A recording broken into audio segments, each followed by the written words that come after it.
Hi, everybody. So today is Monday. That means it's time for Family Movie Night.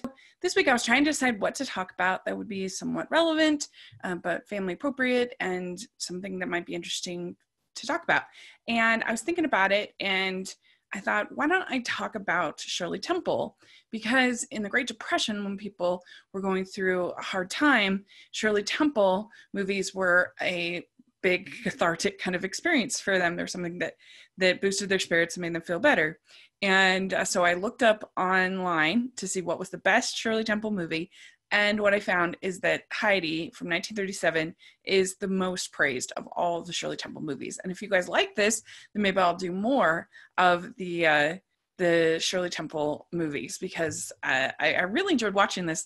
I thought it was so cute and it just brightened my day. And I think so I could kind of connect with the past. And I thought that it could be a really nice little family home evening that you could do where you could talk about the Great Depression and then watch this movie and you know, just what would make this sort of cheerful. Well, you could talk about. And I think it would be a fun little, you could do a little sort of history lesson and it would be cute. This version of Heidi is a very loose adaptation of the famous children's novel by Johanna Spyri. And I haven't read the novel since I was little. So since I was like middle school. So I wouldn't be able to tell you what the differences are, but I think in my memory, I think all the stuff with Clara and all that stuff is all made up. I could be wrong on that, but nevertheless, it's a very loose adaptation about from the novel. And Heidi is a little girl, played of course by Shirley Temple, that is sent to live with her grandfather in the Swiss Alps. And he's a recluse. He became very, very angry when her father decided to marry her mother, and he kind of shut himself off from the world. He's not interested in raising Heidi, but she's so cute and so adorable that he can't have any choice but to let his heart melt. And they become this cute little family of grandfather. And she always refers to him as the grandfather, my grandfather, the grandfather. Her aunt, Dee, D-E-T-E, her aunt takes her up there and is just really a beast of a woman. And she first doesn't want to stay there, but then she ends up living with her grandfather.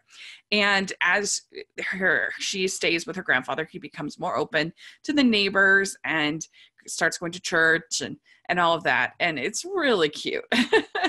And so then all of a sudden on the day of her birthday party, her aunt returns and kidnaps her and takes her to be a playmate for a little girl in Frankfurt. And this little girl's name is Clara. She has this terrible governess named Fräulein Rottenmeier. And basically this governess is trying to manipulate Clara so that she can get the fortune. And so she kind of tricks her to believing she needs to be in a wheelchair. It's basically like Dee Dee Blanchard, but in Frankfurt and in the 1930s. But anyway, she's a beast, this woman. She's played by Mary Nash, and she is very cold, very calculated. And Dee Dee is brutal too. She's played by Maddie Christians. She does not care about this little girl at all. She only cares about herself. But nevertheless, even though she wants to go back to her grandfather, she ends up becoming friends with Clara.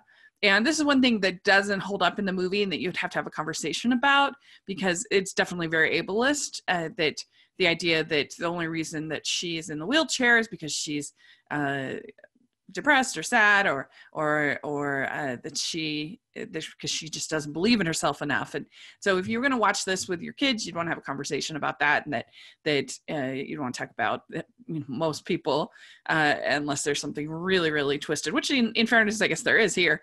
But most people that are in wheelchairs need to be in wheelchairs, and it's not because they don't believe in themselves enough.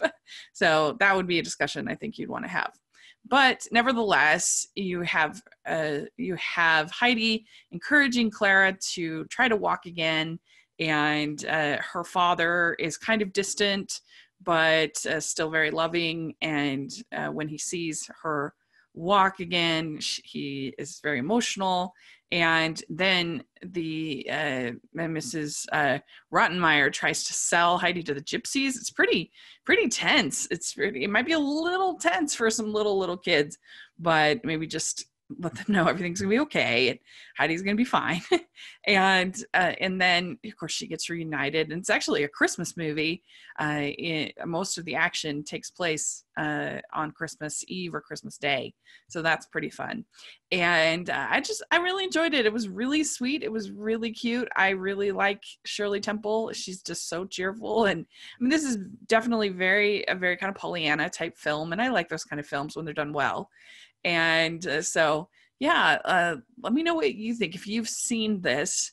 It also has the dance of the little wooden shoes, which is I think the only musical number in the film, but really cute. She does a great job.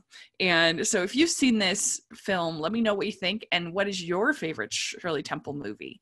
I would love to hear your thoughts. And if you have any suggestions of what you'd like me to review for Family Movie Night, then just put in the comments section. That would be a lot of fun.